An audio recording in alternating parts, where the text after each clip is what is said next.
If you think you're a liberal because you vote Democrat, support government programs, or post rainbow flags online, you're not a liberal. You're a progressive. And that's not the same thing. The word liberal has been hijacked. It used to mean something radically different.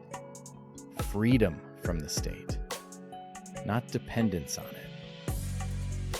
So today, let's trace the real lineage of liberalism, from John Locke to Friedrich Hayek, and see how the left stole the label while betraying its meaning.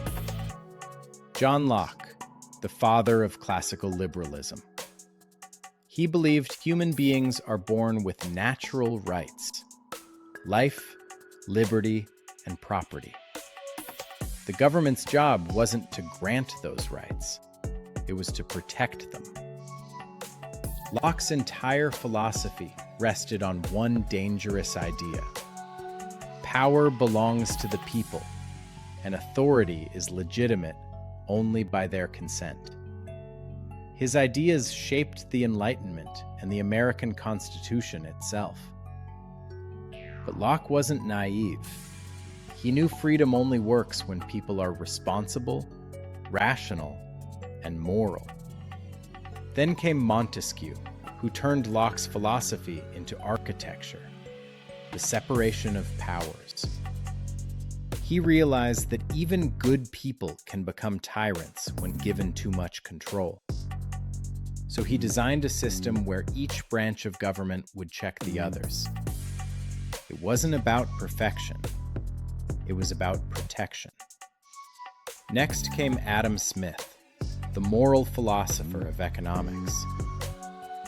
He saw that when individuals pursue their own interests within a moral framework, society prospers. Not because of greed, but because of freedom. It is not from the benevolence of the butcher, the brewer, or the baker that we expect our dinner, Smith wrote, but from their regard to their own interest. Smith didn't preach selfishness. He believed in a moral market guided by voluntary exchange and empathy. Now we arrive at Edmund Burke, often called the father of conservatism. But here's the truth. Burke wasn't against liberty. He was its protector. He supported the American Revolution, but condemned the French one. Why? Because the French tried to erase tradition, religion, and moral order in the name of reason. Burke understood something timeless. Freedom without virtue becomes chaos. Revolution without roots becomes tyranny. That's why Burke fits perfectly into the liberal lineage. He's the one who taught liberalism how to survive reality. Then came Alexis de Tocqueville, who visited America and saw both its promise and its danger. He admired the energy of a free people, but warned about what he called soft despotism, a government that doesn't kill you, but slowly smothers you with comfort, dependency, and control. Sound familiar? John Stuart Mill expanded the defense of liberty into the cultural sphere. He warned that even in a democracy, the majority can become tyrannical. Freedom of speech, he said, must protect even the ideas we hate, because truth only survives through conflict. Today, Mill would be canceled before finishing his first paragraph. Fast forward to the 20th century. After depression and war, the world flirted with central planning. That's when the Austrians, Ludwig von Mises and Friedrich Hayek, stepped in. Mises defended free markets not out of greed, but out of reason. He proved that socialism simply cannot calculate. Without prices, you can't know what things are worth. Without property, you destroy motivation itself. Hayek, his student, took it further. In The Road to Serfdom, he warned that every planned economy, no matter how noble, ends in tyranny. But Hayek also saw the moral dimension. A free society isn't chaos. It's order without design. An organic structure where individuals coordinate through choice, not coercion. Hayek was a liberal from Vienna, but one who respected the lessons of Burke. He even wrote, "Why I Am Not a Conservative." Yet he admitted that in modern times, conservatives are often the last defenders of freedom. Because when the so-called liberals turned into statists, someone had to hold the line. And that brings us to today.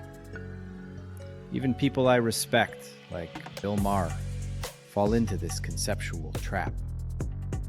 He calls himself a classical liberal, yet proudly identifies as center-left. You can't have it both ways. Liberalism and the modern left simply don't walk together. Yes, Maher still defends free speech, reason, and personal responsibility, and that's the liberal in him. But his faith in big government, moral relativism, and the modern progressive state would make Locke vomit in his grave.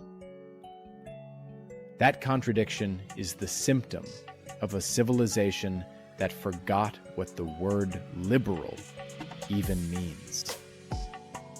And that's the great irony of our time. In America today, the people calling themselves liberals are closer to what Locke feared than what he imagined. They trust the government more than the individual. They censor in the name of tolerance. They redistribute in the name of justice. They didn't reinvent liberalism. They reversed it. If you still believe in free speech, free markets, and personal responsibility, congratulations. You're not far right. You're just what liberals used to be. Maybe the truth is this. The West didn't lose its freedom. It just forgot who invented it. If I'm right, the word liberal deserves liberation too. If I'm wrong,